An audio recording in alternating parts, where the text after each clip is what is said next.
What's up, guys? It's your girl Elle with her reactions. And OMG, have you been on TikTok lately? Well, I believe her name is Reesa Teesa. She goes by Reesa Teesa on TikTok, and she is dropping a story time for the girls. Oh my goodness. She is talking about how she was married to a pathological liar. And y'all, these stories are so interesting. I just had to share it here. Okay, so this is not my story. This is her story. Her name is Reesa Teesa on TikTok, but you have got to hear this. Okay, so I'm going to be dropping part 1, which is really parts 1 through 5 on her TikTok. If you want to go check it out over there, please do get the views up. But if you're here, you can go ahead and watch parts 1 through 5 now. Let me know what you think about all this in the comments, because, you know, I got a thing or two to say about it. But I'm going to wait till I hear the entire story before I give my full opinion on how this happens so often to women, y'all. This is crazy. It's bananas. It's bananas. Let's get into it. Okay, so things that my pathologically lying ex-husband lied about. Backstory. I'm gonna try to get as much of this as I can into this video, because I hate when people say follow for part 2, but I'm gonna try. All right, backstory number 1. We met in March of 2020. Georgia got shut down, locked down 2.5 weeks later. We got married January of 2021, and we were divorced August of 2021. So keep in mind that this story is spanning March of 2020 until about June of 2021, because I kicked him out the house on his birthday. So we met online, Facebook dating and Hinge. I will never do online dating again, but that is where I met him. My tire blew on 285 just before Boulder Crest, on my way to our first date. Clearly that was a sign. I didn't listen, but my tire blew, and he met me at a gas station. We were supposed to be meeting at Cheesecake Factory, but because the tire blew, he met me at a gas station, fixed my tire, then took me to go get another tire, paid for it. And I just thought, oh my God, this is the beginning of a beautiful romantic story. Boy, was I wrong. So, things he lied about. Every morning he would get on the phone with his brother. We'll call his brother John. He would get on the phone with John, and he would be like, hey, babe, John said good morning. And I'm in the bathroom doing my hair because I still had to go to work at this time. And so I would just say, hey, John, call out, hey, John. And, he would relay back and forth what I said to John, what John said to me. I never actually talked to John on the phone. And so he would be like, I can't wait for COVID to be over. Me and my girl, we're going to come see y'all. I can't wait for Auntie to meet her. Side note, his parents are deceased, excuse me. So he was like, I can't wait for you guys to meet her. Like, I know I'm gonna marry her. I know it. He said everything I wanted to hear.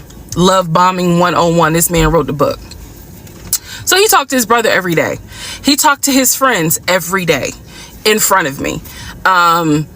He would be on the phone laughing, cutting up, cracking jokes, telling them, hey, she said, hey, just having conversation, like a normal conversation. I didn't think anything of it. It wasn't until he got kicked out of my house in June of 2021 that I found out every single phone call was made up. He was never on the phone. I don't know. Those of you who are watching, you're probably like, there's no way. Listen to what I'm saying. Everything I'm telling you can be verified. Every single phone call he ever had was made up. The phone calls where he called to pay his car off, made up. The phone call to the realtor when we were looking at houses, made up. The phone call to the bank for them to release the money for the house that he signed his name for, made up. Every phone call was made up. His brother, every day, he and his brother had not spoken since 2015 when his mother died. I found that out later on. He made up every phone call. He had no friends, but yet every phone call would be my friend this, my friend that. The second lie, his job. He told me when I first met him out the gate that he was a VP at his company. He had been transferred from California to Georgia, and he was in the process of, getting himself settled. He was looking to buy a house. His job was VP of a major condiment company. I won't say the name because I don't want to get sued. But he said that his job was VP at that company. It is fair to note he paid every bill. He paid all the bills. He gave me spending money. Like, even though we were quarantined, locked down in my little townhouse, again, this story was always he's trying to buy a house. So when we got together, it was, we need to buy a house together. Like, this is forever. We're going to have a family. Let's go ahead and find a house. So the lie was that he was a VP at his company. And he maintained that lie every day. Truth is, he was a temp. He called me from work all the time. I may have to make a different video to explain how he was able to lie with the work stuff. So he would call me and he would pretend to reprimand employees who couldn't see that he had a Bluetooth thing in his ear. He would pretend to reprimand them in front of me. He would pretend to take phone calls from the company president who needed his help on something. He forged emails that he showed me from the company president asking him, we need to get this up and running. We need to do this project. We need to do that. It is scary how brilliant he was and how much energy he put into the lie. But he was a temp. He was a temp forklift driver. There's nothing wrong with a forklift driver. But he was pretending to be a VP. Third lie, housing. He told me he was looking to buy a house. We got together and we started looking at houses. I found a beautiful 5-bedroom, 6-bath house in Smyrna, Georgia that was gorgeous. It was brand new construction build. And I love the house. The house was listed for $699,000. He showed me paperwork from Chase Bank saying that he was approved for a mortgage for $750,000. Yeah. I watched as he put in an all-cash offer on this $699,000 house. I watched him sign his name to a legally binding document for an all-cash offer. The reason why the house fell through was because the builder did not want to finish the basement. We were requesting that the basement get finished. He did not want to, so he declined our offer and took the offer of another couple who didn't need the basement finished. That's the only reason why that house fell through. I see now where God's grace protected me, because, well, it really protected him, because legally I was not his wife, so I was not on the mortgage for that home. So third lie had to do with housing. Fourth lie had to do with baby. So I got pregnant, lost the baby. I was sad at the time. I am not anymore, but lost the baby, had to have a D&C. When I was in the hospital, the doctor called him to let him know, she'll be discharged, because again, this is COVID, so you could not go in the hospital at the time when I had the surgery. So the doctor called him and said, she's going to be released in an hour and a half. He pretended to be his own executive assistant. And so he said, Mr. James is in a board meeting, but I'm his executive assistant, David. How can I help you? You can let me know what's going on. Obviously, the doctor wouldn't do that. So she just said, please let him know that Miss So-and-so will be ready for pickup in an hour and a half. He told the doctor he's in a board meeting until about for about another 30 minutes, and then he'll be on his way. I should have only been in the hospital for an hour and a half. I was there for 3 hours. Because again, he was a temp forklift driver, so he couldn't get off work. But I didn't know that at the time. So those are just some of the things that my pathological lying ex-husband did. There's so much more. I have severe PTSD. And I know it's my fault. I know that I did not trust myself. I did not pay attention to the United Nations of red flags. I did not pray, and I am paying the consequences for that. So there's nothing anyone can say to me, girl, you was dumb. I was desperate.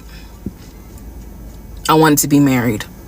I wanted a family, and I thought it was my turn. And instead, I got pulled into something my brain could not even comprehend. And guess what, guys? What I just told you is only 5% of the story. So yeah, let me know if anybody knows somebody at Lifetime. And also, if any of you got any sort of gift cards for Stella Rosa Black, I'll take those as well. That's my story. Hi, and welcome. We all know why you're here. You're here for part of the new series that I'm calling Who the Fuck Did I Marry? I'm going to create this playlist series, and I'm going to tell the story of how I met, dated, married, and divorced a real pathological liar.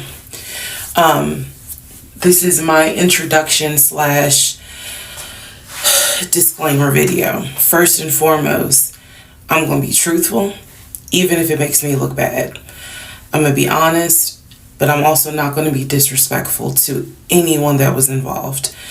I'm not going to use people's real names because I don't have their permission to do so, and the sister does not want any sort of litigation. I will tell you off the top, I have a sense of humor and I have sarcasm.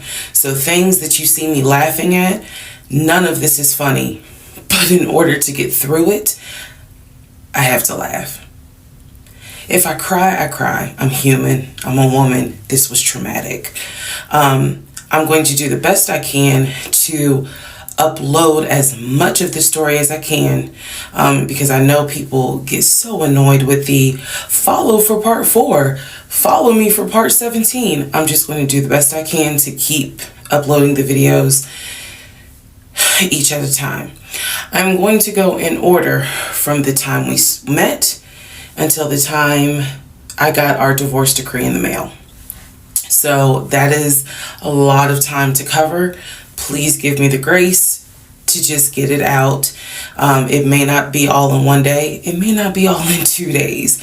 But what I can tell you is, even if you don't necessarily see a video, I'm probably recording it, and then I will upload it into the playlist titled Who the Fuck Did I Marry? What else do I need to cover ahead of time? Because I feel like this video is important to give some sort of context, so that way when people jump into the series, they kind of can figure out, oh, let me start at the introduction video and then work my way through. A lot of the questions that you all have sent me will be answered when I start and tell the story in order. Everything I'm going to tell you can be verified. There are people in my life who can easily verify, yes, this did happen. Yes, he really did do that. Yes, he said that. Yes, she did go through that. I have no contact whatsoever with my ex-husband in any way, shape, or form. We do not communicate. We do not have mutual friends or anything where we communicate through those people. No contact. I cannot stress that enough, because I feel like somebody's going to ask me, do you still talk to him? No. I ain't seen him. I ain't heard from him. I don't want to hear from him. And I will tell the entire story up until the last time I did hear from him and what happened. Yeah. This is my story. So, I am just a regular woman who thought she met the one, and I didn't. Most people have never came in contact with a pathological liar. we typically come in contact with like a compulsive liar. It is not the same. A pathological liar has no reason for why they lie. And the lies that they make up, there's no limit to the lie. I was once a psychology major in undergrad. I didn't graduate with a psychology degree, but I'm very comfortable saying that he was a pathological liar. He was a narcissist. And yes, there was some in my opinion, mental health issues going on. Pathological lying part, absolutely. So I want to preface all this by saying, you're going to probably think, what in the world? There's no way this happened. Everything you're going to hear me say actually did happen. I never thought I was going to be in some sort of Lifetime movie, but I was. So I will read the comments as best I can. Like I said, I think if you allow me to tell the whole story, things will be answered. And sorry, I do talk with my hands. It's a coping mechanism. So if you're like, why is she moving her hands? Other than that, let's all take a deep breath, buckle in, because this was a fucking crazy ride. And if you think it's crazy, imagine how I feel as the person who lived it and had no idea what I was dealing with. I thought I knew, but I truly had no idea who the fuck I married. You like how I twisted that? Anyway. All right, y'all. This is the introduction, so welcome. Part 1 will be up shortly. All right, who the fuck did I marry? Part 2. So we both put on the table what it is that we wanted. We both had established we were dating for marriage. We were not dating just to date. We were not trying to be friends with benefits and none of that. So the dinner at Cheesecake Factory went really well. We laughed, we joked, we talked about people, which is kind of up my alley, my sense of humor. It was a good vibe. So at the end of the date, at the end of dinner, we sat in his car and he played this song for me by John Legend. I don't know the name of the song. By the time this video posts, I will put the name at the bottom. I can't remember the song. I just remember that John Legend was talking about, I think I met my wife tonight. And I thought it was a sign. So I was like, oh my God. So anyway, we ended up sitting in the car talking just about life and experiences until about midnight. So during this conversation, he again is telling me how it was, what it was like living in California, how he went out there, he went to San Diego State, he played football for San Diego State. He talked about how, life, he loved it out there, so he stayed. That's when he joined the company.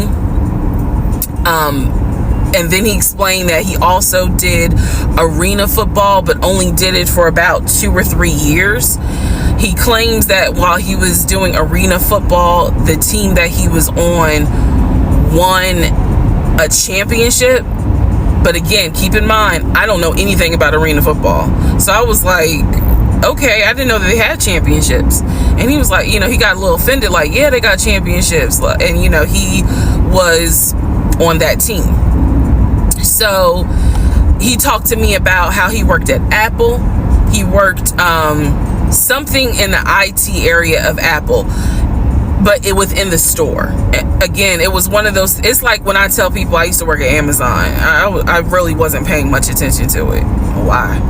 So we talked about all that. We talked deeply into what happened with the ex-wife. It's because I asked. He was not volunteering all this information. So in other words, I get very uncomfortable when men start talking about their ex a lot. That's not what happened. I was asking questions because I was really trying to figure out, okay, are you ready for a relationship, or are you still missing her? So we talked about that. We talked about my exes. That was a mistake I made because I talked about how I dated at one point in time somebody I worked with. That will come back later. And he seemed real cool about it. He was like, that was before me and blah, blah, blah. So the conversation was good. Midnight comes and I go home. Yes, I went home. We ended up talking. Mind you, our first date was March 7th. And within about 2.5 weeks, Brian Kemp, our governor, shut Georgia down. We were going to be on lockdown. So during those 2.5 weeks, we talked every day. We went out again at Red Lobster. I remember Red Lobster. But everything was going great. The issue was, where are we going to quarantine?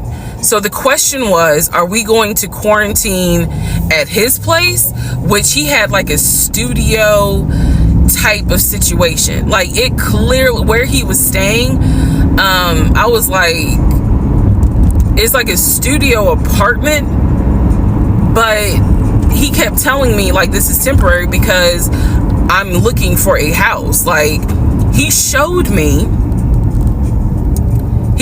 the email from a woman who worked at the company where she was out on maternity leave, but she was putting him in contact with a realtor to help him find a townhome or a single family house. So I was just like, okay, this is definitely temporary. Like, he's not trying to stay here long term. And she was apologizing in the email. I'm so sorry, this should have been taken care of before you got here, but it wasn't, I saw the email. I read it. I read the email. So the decision was, we're going to quarantine at the studio, or we're going to quarantine in my house? First mistake I made. Well, there's a lot, but this was a mistake I made. So ladies, caution moment. During one of our dates, because keep in mind, in those 2 weeks, we were seeing each other quite a bit. Nothing physical or anything like that. Just two people who I thought were really on some, all right, let's see if this is going to grow into something. He came to my house. When he came to my house, I had a 3-bedroom, 2.5 bath townhome. He was in a studio. Now, I'm telling you guys all of this in order of how it happened. So some things I'm probably going to insert what I was thinking and the mistake I made. Can I turn this off? No. Okay, I still need that. And I say that to say that I did not realize inviting him to my home probably made his eyes go, oh shit, she's a keeper. She got this 3-bedroom, 2.5 bath townhouse, and I'm in like a little studio. Yeah, let me go ahead and pursue this. What I need to do to quarantine here. The decision was made, quarantine at my house. So the state went on lockdown. He came and stayed with me in my home, and for the most part, in the initial beginning, it was fine. It was fine. The reason why I hesitate is because I grew up in the church. So for me, it was really like an internal struggle of, bruh, you always said you would never live with a guy unless he was your husband. And now you living with a dude and he ain't your husband. Like, it was a struggle for me because I knew better. And don't come for me. I'm just telling you the way I grew up. It was like that. It was not sitting right with me. But at the same time, I didn't want to quarantine by myself. I did not want to. So there we go. So he moved in. We talked about the bills. Let me clear something up that I said in the other video where I said he paid all the bills. He paid all the household bills. He did not pay my car payment, my cell phone, or my car insurance. He paid the rent, because my rent at the time was less than $1,000. He paid the utility bills. And so when he's telling me that he's a regional manager, I was like, wow, okay, so you got money. And so he paid all the household bills. So my check really was just taking care of me, myself, and I. And I am not, this is where it's not going to make me look good, but it's the truth. It was intoxicating to not have to worry financially about how to pay the bills. It was a wonderful feeling. And so I kind of pushed to the side the fact that, yeah, you shacking up, because it's like, but your page, you don't have to worry right now. Like, he's taking care of all of April's bills before April even comes, because this was still March. So we're living together, and I'm cooking, I'm cleaning, he's helping to cook and clean, and then we have a conversation about house. Is he still going to buy a house just for him, or is he going to buy a house where it's for us? Because we are going to try to make this thing work, be official, get married, have a family. So the question now on the table is, what are we going to do? Because I didn't want to stay in Riverdale, Georgia. I did not want to raise a family there. I refused to have a baby in Clayton County. So the decision was made, let's start looking for a house for both of us. Remember, he was already looking for a house for him, but then he was like, you know what, we're together, I plan to marry you, let's look for a family home for the two of us. He was like, this is how much I was approved for. That's when he showed me the Chase paperwork. It was a letter stating that and it had the Chase emblem at the top. He showed me a letter stating that he was approved for $700. All right, part 3, who the fuck did I marry? So this is when he showed me a letter from Chase with the Chase logo at the top, stating that he had been approved for a mortgage for a $750,000 mortgage, or a $750,000 house. So he was like, we can't go over $750,000. And I said, I remember asking him, can you afford the mortgage on a $750,000 house? Because I know I can't. This is when he explains to me, I told you how I played arena football. I invested my money really well. So he said, I have money that will help pay for the mortgage. He was like, we're good. Like, I'm financially, I am okay. He was like, that's why I'm able to get approved for $750,000 mortgage. So he told me that his money was in different savings accounts. He said he had an account with Chase Bank, he had an account with US Bank, and he had an offshore account. This is what he told me. The offshore account, I was like, why? And he explained something about, the US, the US imposes taxes on money when you have a certain amount in US banks. He was like, so everybody knows that it's smart to have some money in an offshore account. Y'all, look, I live paycheck to paycheck. I was like, okay, that's whatever.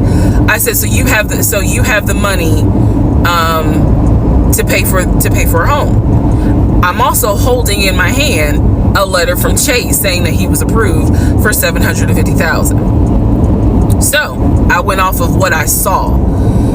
So we contacted a realtor. I won't say his name, but man, if he ever sees this TikTok, I owe this man such an apology. But we contacted a realtor who was based in Cobb County, because I was very adamant I wanted to move back to Marietta, Smyrna area in Cobb County, Georgia.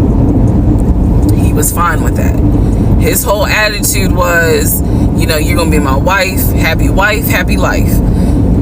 So we met a realtor.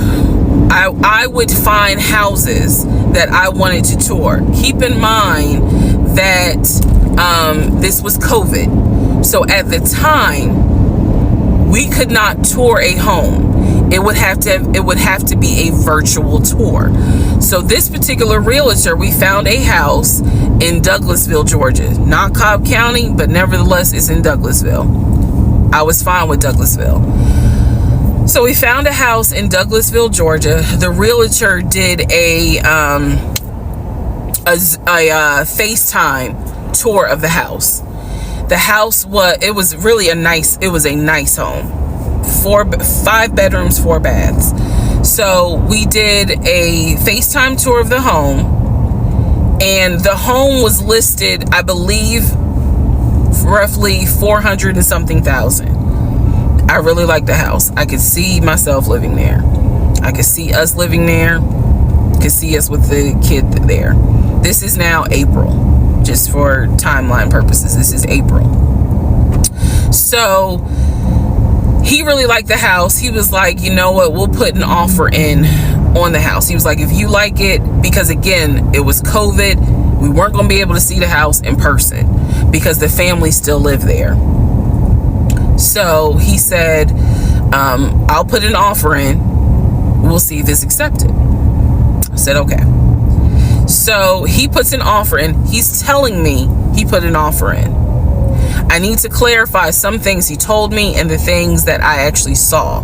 So for this house in Douglasville, he told me he was putting an offer in.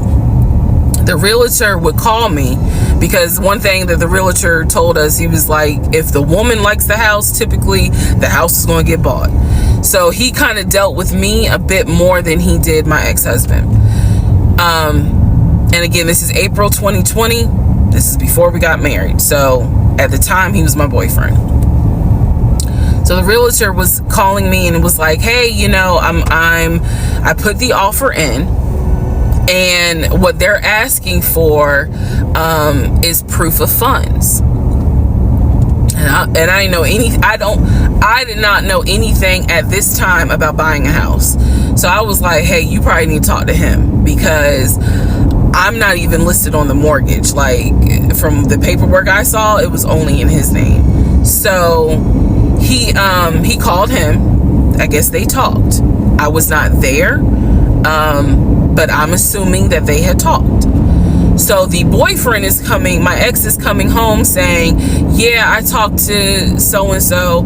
I sent him over the paperwork. The offer was approved, and they are going to try to do a virtual closing. First, we got to do an inspection. If the inspection goes all well, then we have to do a virtual closing. He also told me that he put down earnest money on the home. He put down, I believe, $5,000. He said, I just transferred the money over to the realtor's account or whatever, so that it could be earnest money for the house. So I'm just like, okay, great. He was like, so realistically, this is April. We should be able to get in that house by June. Okay, no problem. So this is what he told me. About 3 or 4 days later, I get a phone call from the realtor, and the realtor is like, hey, I'm just checking to see what you guys want to do about that house. So I was confused. I'm at work, and I said, oh, I was told that he put an offer in. And the realtor was like, he did? I didn't know that he put an offer in. And I said, well, why wouldn't you know? Like, he told me he put the offer in, and he had paid earnest money, $5,000 earnest money. And so the realtor was like, well, let me call him and find out what's going on with that, because I didn't know anything about it. So red flag, of course. So I call him, and he, in true narcissistic nature, he flips the script, and he like goes off. He's like cussing, going off, like he shouldn't, excuse me, I have the hiccups. He shouldn't be calling you. If he has a question, he should call me, because I'm the one that's on the mortgage. He was like, and now it's going to be an issue. And I said, well, did you put the offer in with him or not? And he said, no, I did not put the offer in with him. I put the offer in with a friend of mine who is a realtor, so I can give him the business. So I did not hear from that realtor again. So I was just like, is the house under contract or is it not? He was like, yes, the house is under contract. This is how crazy things work out. About 3 days later, on realtor.com, I'm looking at the house because I was trying to figure out in my mind how I'm gonna decorate. It shows the house is under contract. So, showed my boyfriend. My boyfriend's like, I told you it was under contract. He was like, I like, did you not believe me? And I ain't had the heart to say, hell no, I didn't believe you. Like, it seemed too good to be true. But once I saw the house was under contract, I absolutely believe that, okay, it's under contract with him. Like, yeah, we're about to do inspection. We are about to move. And so we had driven by the house because, again, keep in mind, a family's still living there. So we had driven by the house. At this point, he was like, I want us to start looking for furniture so that way we can go ahead and order it. So when it's time to move, the furniture is ready, because, you know, it takes like 6 to 8 weeks sometimes for furniture to be delivered if they don't have it in stock. Like, he was very methodical and planning and saying, this is what we need to do. So we started going to Home Depot, Lowe's, because we had a printout of what the sellers were going to take. They were going to take the appliances. He had a printout. Let me be clear. He had a printout. So it said on there that they were going to take the appliances. So we needed to get a new stove, new refrigerator, new microwave, all that stuff. So we went to Home Depot and Lowe's, and I went ham. I chose all these new appliances, and here's where we get into the shop. All right, part 4. So we go to Home Depot, we go to Lowe's. I'm choosing all these appliances. He's taking pictures of the SKU number.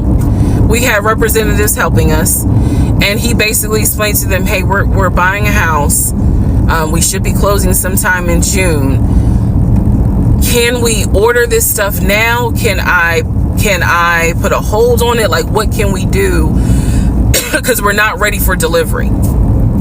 I stood there as the Home Depot rep said, we can hold it in our warehouse. Like, you can buy something and we can hold it. People do it all the time, especially with COVID. So I watched him pay. I want to say it was about it was either $350 or $500. I watched him pay a deposit on a whole new set of appliances for them, and they were going to hold it until we were ready for delivery. I watched this. So I was like, okay, good deal. Like, we got the appliances. Next, let's go to Rooms to Go and Ashley Furniture and find actual furniture. So we went all around Rooms to Go. We went to Ashley Furniture. We went to American Signature. And I saw all these things that I wanted. Again, he's taking pictures of it. He was like, I can go online and order it. I didn't think anything of it because, again, I just saw that we held the appliances. So I was like, okay, that's fine. So April turns into May.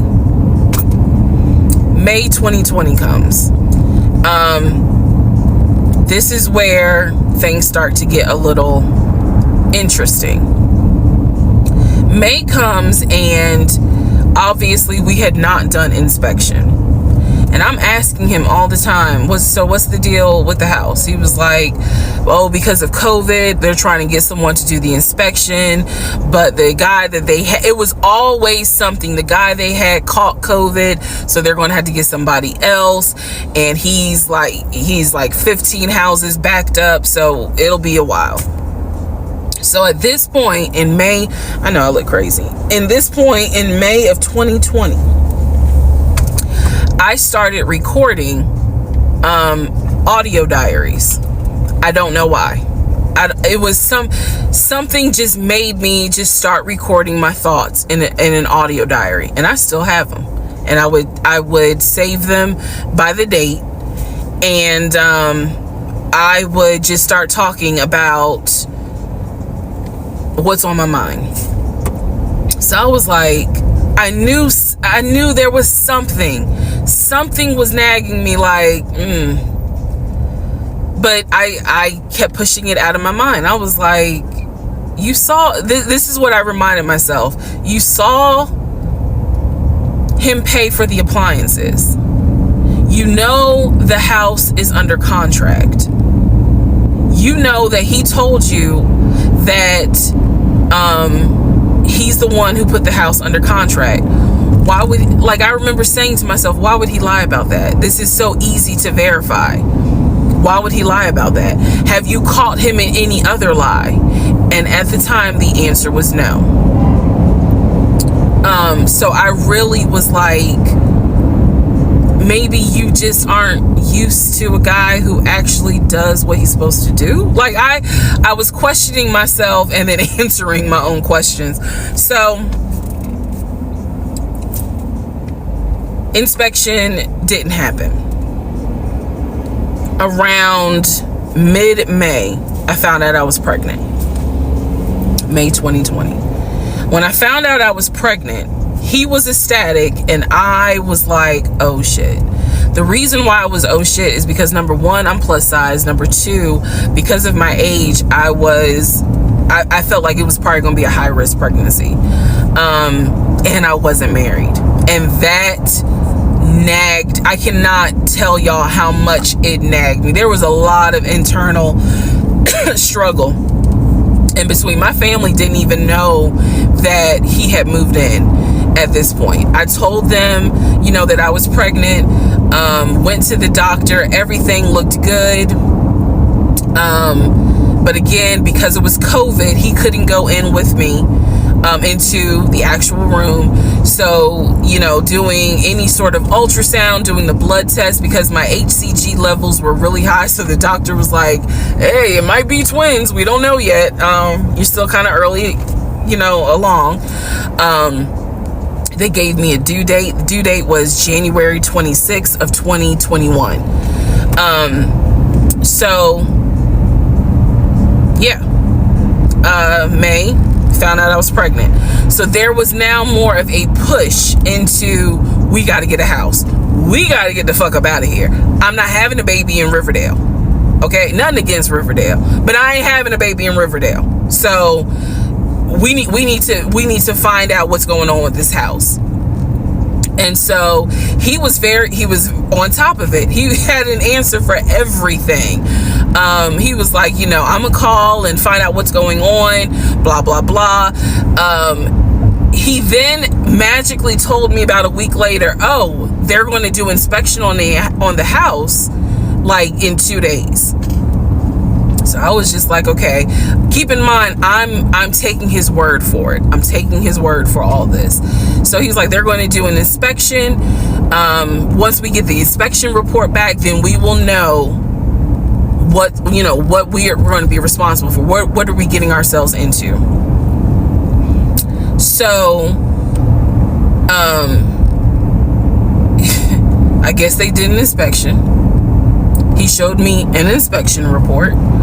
The only thing that they said that the roof had just recently been replaced, which I remember he was very happy about. And the issues that there were for the house were minor. It was not a bad, because we did have a discussion about it. He was like, it's nothing that we can't handle. Then he said that we were set to close the end of May. We were set to close the end of May. He told me it was going to be a virtual closing. You're probably like, what the hell is a virtual closing? Because again, he's saying because of COVID, people are not closing in the office. They're doing a virtual closing where you would need to electronically sign the paperwork. This is what he's telling me. And so he was like, we're set to close like just before Memorial Day. And so for some reason, again, there's still that nagging part. For some reason, I didn't start packing. anyone that knows me will tell you I hate moving. I've done it enough in my life. I hate moving. But I did not start packing up that house at all. I was just like, you know, I'm pregnant. My body was changing so fast that it was like I can barely keep my eyes open half the day. And so, no, I didn't start packing. And I remember I did record, again, I was recording audio diaries just about every day. When something didn't sit right, I would verbally record it in the audio diary because I was like, I don't know what it is, but there's something. That was the theme of our relationship. I don't know what it is, but I know there's something. And so I remember talking to myself in my little prayer closet, because that's where I would do my recordings. And I remember thinking, what if we don't get this house? Like, what if we don't get, what if he's lying? But again, there goes that thought process of, why would he lie about this? Like, who makes up that they're buying a house when in fact they're not? And then he's showing you all this paperwork. Like, come on, you can't be that jaded that you don't even believe what's in front of you. All right, so now we're going to go into part 5. Okay, part 5. Who the fuck did I marry? So I'm questioning all this stuff in my head out loud on my audio diaries. And then once again, I'm like, but look at what he's giving you. Like, he's paying, it wasn't a question about money. It was just a question of, are we really about to move into this house? And keep in mind, he's paying all the household bills. He still is. So we were supposed to close before Memorial Day. We didn't. There was an excuse. There was always an excuse with him. Always an excuse. And I didn't know enough about the process to question stuff because I really wasn't involved the way I should have been. And it was giving me a lot of anxiety. So I'm pregnant with a lot of anxiety.